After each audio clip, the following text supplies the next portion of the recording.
अनवर भाई, कल कलवा मुमरा के जो आमदार है डॉक्टर जितेंद्र अवार साहब, उन्होंने मित्तल ग्राउंड की जो बकरा मंडी है वहाँ का दौरा किया।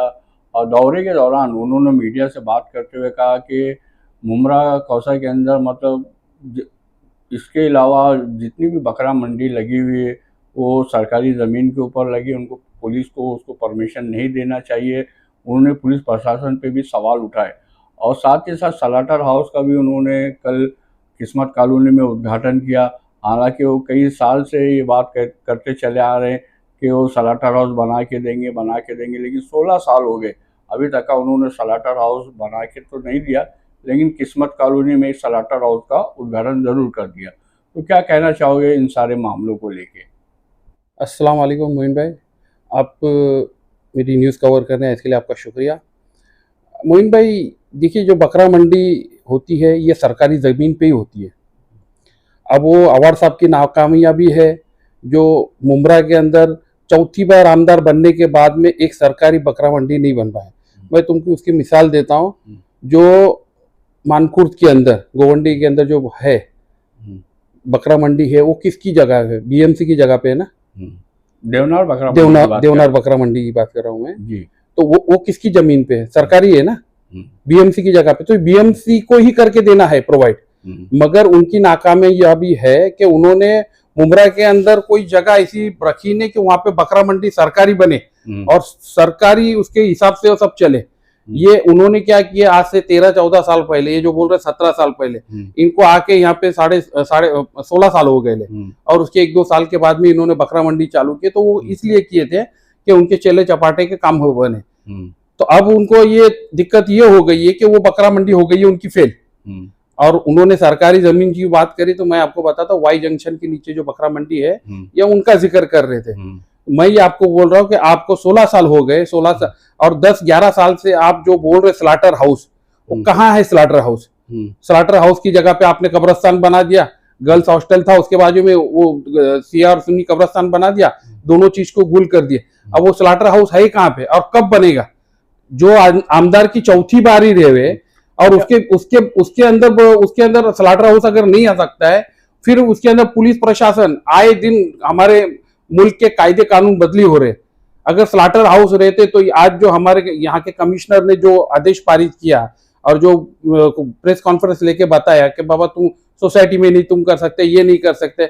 अभी मैं परसों एक उनकी न्यूज देखा, किस्मत कॉलोनी के अंदर वो दरगाह है, एक दरगाह की जो जगह है वहां पे सालों से स्लॉटिंग कर रहे भैंसे की, जानवर की। अब उधर जाके उन्होंने उद्घाटन किया। ये कौन सी बेशर्मी की हद हो गई यार। तुम अपना जो स्लाटर हाउस बोले थे कि हम यहाँ पे बनाएंगे, जिसकी रिजर्व जगह थी, वहां पे कब्रस्तान बना दिया, चलो ठीक है, वो अभी मुद्दा छोड़ दो। उसके बाद में वो कब्रस्तान बनने के बाद में किसी आपके पत्रकार ने उनकी न्यूज ली थी, तो उन्होंने क्या बताया था, ठीक हॉस्पिटल के पीछे स्लाटर हाउस बन जाए और अगले साल बन जाएगा। अरे कितने साल लगेंगे? और हमने मुमरा की पब्लिक ने 3 बार तुमको चुन के दिया, अभी चौथी बार चुन के दिया, फिर तुम वही खेल खेल रहे ले। और बाद में जो ये वाई जंक्शन के नीचे जो बकरा मंडी बनी है, वो बकरा मंडी मैंने ही बनाया था ना, पहले आप ही मैंने बनाया था। क्यों बनाया था? पहले हम लोग ने वहां पे शिवसेना की शाखा बनाए थे, फिर लोगों को सहूलत होनी चाहिए। मैं आपको मोइन भाई बता रहा हूँ, ये जो बकरा मंडी यहाँ पे बनी, उसके बाद में जो वहां पे इन लोग बकरा मंडी लगाते थे, वहां पे 40-40 हजार में मैं बकरे खरीदा हूँ। आज वहां बकरे के रेट 20,000 हो गए। इतना कम हुआ क्योंकि जब तक कंपटीशन नहीं रहेगा तब तक नहीं तो वो अपने हिसाब से खरीद रहे थे। लोगों को इतनी सहूलत हो गई और लोग खरीद रहे। जो आदमी 10-12 हजार में बकरा चाह रहा है उसको भी बकरा मिल रहा है। मगर इन लोगों ने एक मोनोपोली बनाई थी कि नहीं, सिर्फ हमारी बकरा मंडी रहेंगे और हमारे सिवा कोई नहीं मुमरा के अंदर बकरा नहीं बेच सकता है। हुआ इंशाल्लाह, हम लोग ने किए, शिवसेना के मार्फत से किए, बकरा मंडी बनाए और सक्सेस हो गए। तो अनवर भाई, अवार साहब ने ये भी आरोप लगाया कि मित्तल ग्राउंड में जो बकरा मंडी है वहाँ पे व्यापारियों से 7,000 रुपये लिए जाते हैं, जबकि दूसरी मंडियों के अंदर 30-30 हजार रुपये लिए जाते हैं। इसके ऊपर आपका क्या कहना है? देखिए, मैंने भी सुना है ऐसा, मगर मुझे मालूम नहीं क्योंकि मैं 2 साल से वहाँ जा नहीं रहा हूँ। तो ये हकीकत हो सकता है, तो इसकी जांच होनी चाहिए। मैं देखा हूँ कि वहाँ पे बकरे के पीछे, एक बकरे के पीछे एंट्री का 200 लेते और आउट का 200 रुपया लेते। तो कहीं ना कहीं ये भी करोड़ का टर्नओवर हो रहा है, तो इसकी भी जांच होनी चाहिए, कौन कर रहा है सब। क्योंकि वहाँ पे 3 पक्ष के लोग मिलके ये काम कर रहे हैं।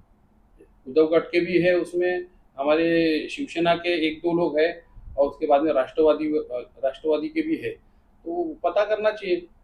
मतलब आपका कहने का मतलब उसकी जांच होनी चाहिए। बस जांच होनी चाहिए उसकी, जो भी है, क्योंकि ये पब्लिक के लिए मैंने जो किया था वो सुविधा के लिए किया था, ना पैसे के लिए किया था, क्योंकि जब पैसे का खेल आ गया तो मैं वहां से छोड़ दिया और उधर भी ध्यान भी नहीं देता हूँ।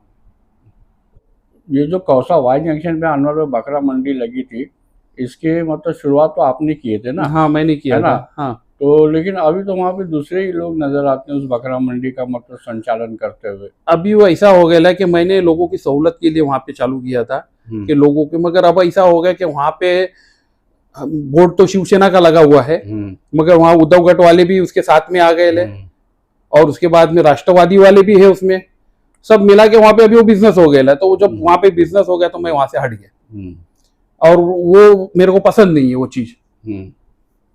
अच्छा, अब सबसे आखिर में अनवर भाई, कल बकरा ईद का त्यौहार है और जिस तरीके से इस वक्त पूरे देश का माहौल बना हुआ है, जो हिंदूवादी संगठन है, पूरे भारत की बात कर रहा हूँ मैं, जिस तरीके से तनाव पैदा करने की कोशिश कर रहे हैं बकरा ईद के त्यौहार में, आपने भी देखा होगा कि बहुत सारी खबरें चल रही है मीडिया में भी, सोशल मीडिया में भी।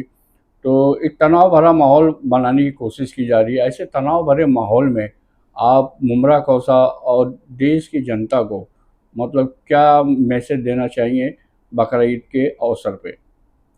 मैं लोगों को यही मैसेज दूंगा कि जो आप जो कुर्बानी करते हैं, कुर्बानी अल्लाह की रज़ा के लिए होती है, लोगों को दिखाने के लिए नहीं होती है। तो जो सोशल मीडिया के ऊपर कुर्बानी के फ़ोटो डालते हैं, वो बराए मेहरबानी न डालें। और जो कुछ लोग हैं, वो चाहते हैं कि इनके त्यौहार ख़राब हो, वो चाहते हैं, तो हमको वो करना नहीं है। और ये ज़रूरी नहीं है कि जो हिंदू है वो सभी इसके फेवर में, ये इसके खिलाफ है। वो इसमें 90% जो हिंदू है वो मुसलमानों के साथ में है।